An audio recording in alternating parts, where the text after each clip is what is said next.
Good morning. I am feeling pretty good today. I woke up fairly early fairly early for me, like 7:30, and got out of bed at 8 and then worked out, and I'm feeling good. So what I wanted to talk about today was the new year, and thinking about the new year and habits, and yeah, so I have been feeling this fresh wind at my back for, I don't know, a few months now. I just feel all of this momentum, and I feel like I've gotten over this like initial hump of discipline or like habit forming or whatever, where it's just like, I don't know, there's like a mental hurdle that you have to overcome, and then it just becomes so much easier. And I feel like I've overcome that, and and not to say that every day doesn't come with its challenges, or I do all of the things I want to do every day, but it's just a lot easier to get back on the horse. And I think I've talked about that in previous videos too. Continually coming back to habits even if I missed it the previous day. And actually, this is another thing that my dad reminded me of recently. We read a book together before I left home called Point Man. And in that book,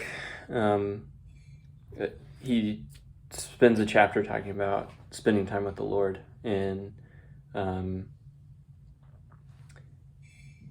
my personality has been that, like, if I don't spend time with the Lord or reading my Bible every day, like, I feel really guilty.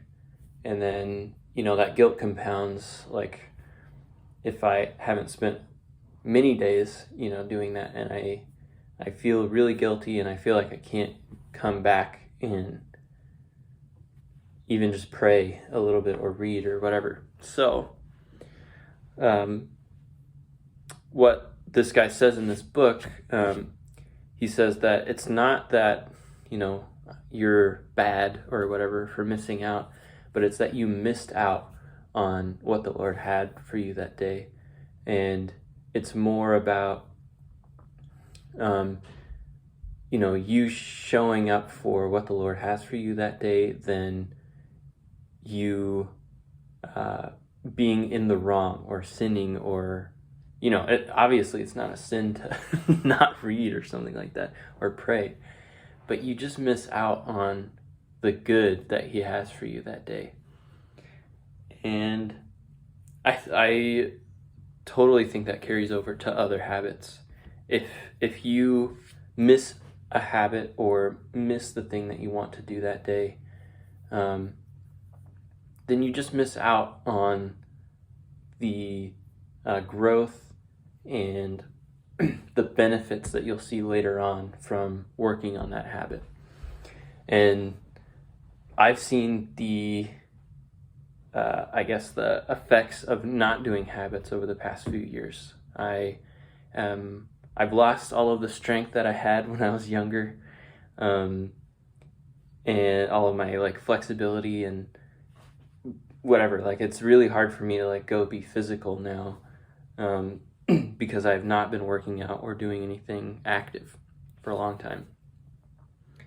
Not to say that I never did anything, but I haven't consistently done it. And same with reading and writing and talking.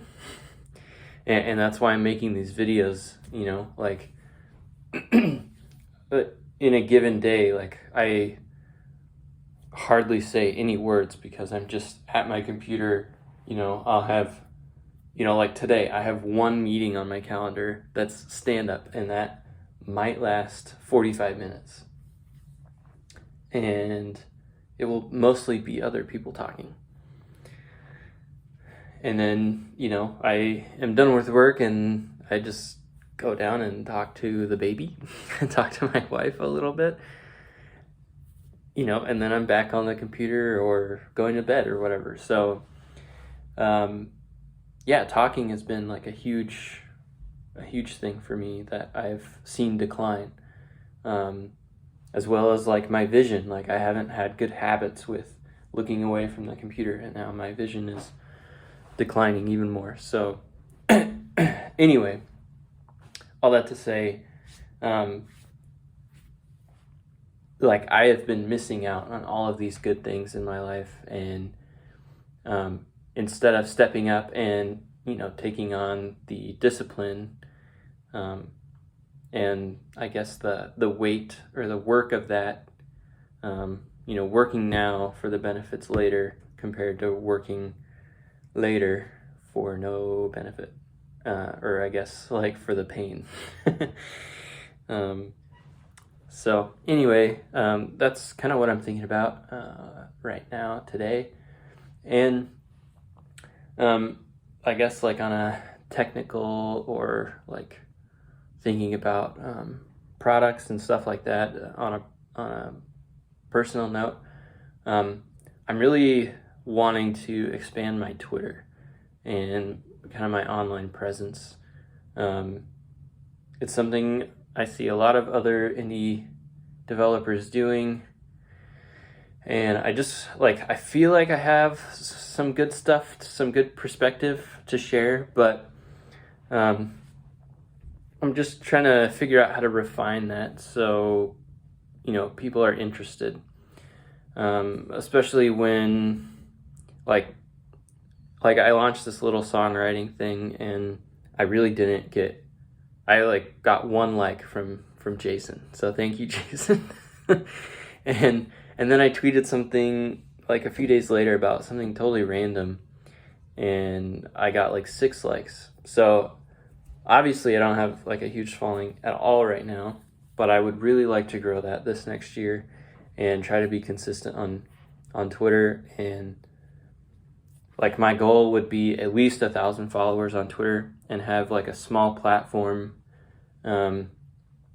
to launch apps from and get a little bit of a head start on that. If that could give me 1 customer per app that I build, and that can cascade, and get me in front of even more people, that would do a lot of work. So yeah, I think I've not really ever been successful online with gaining followers or being interesting in that way. I think the most popular thing I've done is do a chord chart for a super random song on Ultimate Guitar, and it got 17,000, maybe it was even just 17,000 views or something. So that's the best I've done online, and that was years ago. That was almost 10 years ago.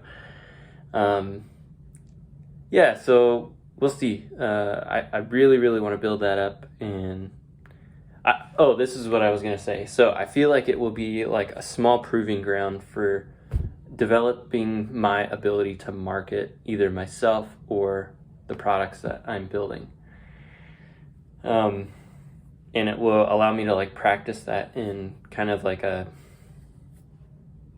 place that doesn't matter. I can't really fail on Twitter, I guess you can get canceled, but I'm not going to be saying anything controversial. So, yeah, anyway, that's everything I'm thinking about. I know I didn't look at the camera a whole lot today, but I will see you tomorrow. Bye.